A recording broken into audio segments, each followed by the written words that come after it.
Okay, good morning guys. So today we're going to show you a dynamic warm-up routine that you can do with your athletes on the court. We're going to have a few exercises that Alexander is going to demonstrate for us, while I'll give you some pointers why they are important or what the purpose is, which musculature they warm up, so just stay with us. Okay, here we go. Okay, so we start with the high knee pull with dorsiflexion, meaning he's also going to go on his toes. So we're going to warm up the glutes, the adductors, and also the calves with that one exercise.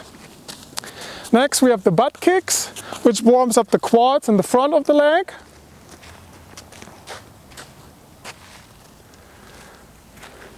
Following by straight leg kicks. So we want to warm up the hamstrings.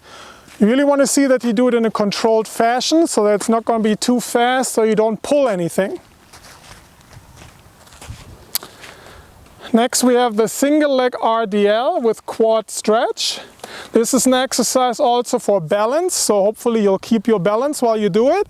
So you warm up the quads in the front as well as the hamstrings. And we have stability as well for the one leg action.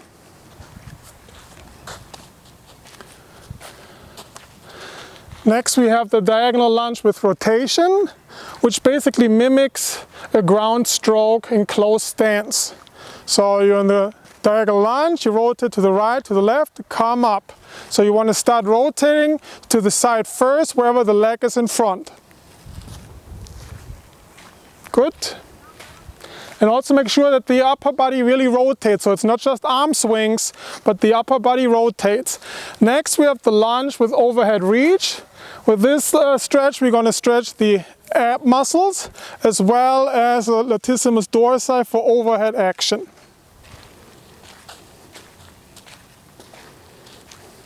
Okay, next we have the piriformis. It stretches the piriformis muscle, which is located towards your butt. Very important for lateral movement.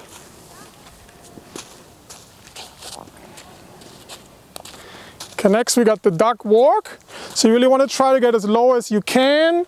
Really opens up the groin area, also the glutes, and it's a really good exercise. And last but not least, well actually we have a couple of more exercises, but this is the lateral lunge. You really want to be careful. The first few repetitions you do, really do it slowly, because otherwise you might tear your adductors. Really be careful with that stretch the first few times you do it. Okay, we got the inchworm. Yeah, well, we're men, so we can do the inchworm here. If you have the ladies, so you have to go on your hands, so you want to tippy-toe up. It's also a great exercise for your calves, for your ankle basically, and you also get some hamstring action involved. So if you don't want to get your hands dirty, you can also do it next to the court on the grass. And that was it. That's basically a very, very quick dynamic warm-up routine that you can do with your athletes, and you basically warm up all the musculature that you require for tennis, at least lower body, upper body. And for the shoulder complex, we will do a rotator cuff circuit, which we'll show you shortly. Okay, so next we're going to show you a rotator cuff circuit. So we got the 4 rotator cuff muscles in the shoulder that are very, very important for tennis players. So we have the supraspinatus, the infraspinatus, teres minor, and subscapularis. So we're going to show you 5 exercises that you can do with your athletes where you warm up the entire rotator cuff musculature. Alex is going to demonstrate. Okay, so first we're going to have the shoulder internal rotation. You want to make sure that the elbow sticks to the side of your body and you move inside, outside as far as you can. Do it in a controlled fashion.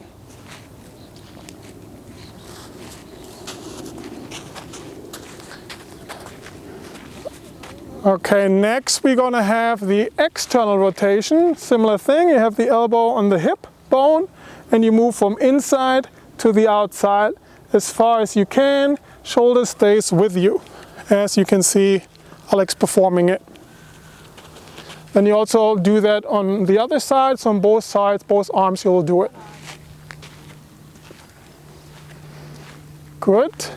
Also make sure that the upper body is really straight. You really want to have good shoulders, chest is out, shoulder blades together, straight up. Okay, there you can see again now the external shoulder rotation from the front. Very good.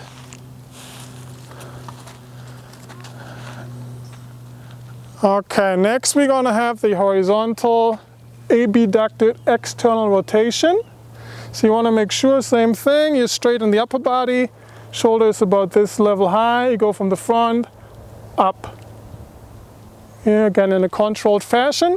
This is also very good for the shoulder girdle complex, so you really strengthen also the musculature that attaches to the scapula. Good.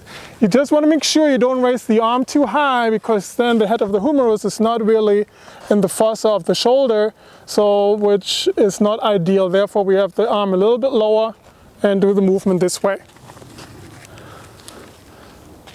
So now we're going to do the same thing with the internal rotation. You can do that both arms at the same time as Alex is demonstrating here. Same way, always want to make sure upper body is straight, chest out, shoulder blades together, good posture. And last but not least, we're going to have the lateral raises with a little bit of rotation. So you basically start with the thumb inside, you raise it, and then the thumb will point forward. And you lower it again, thumb is inside, thumb is forward. You might want to see that the band attaches all the way, so you really have good tension all the way of the movement. And we're also going to be doing that on both sides. Very good.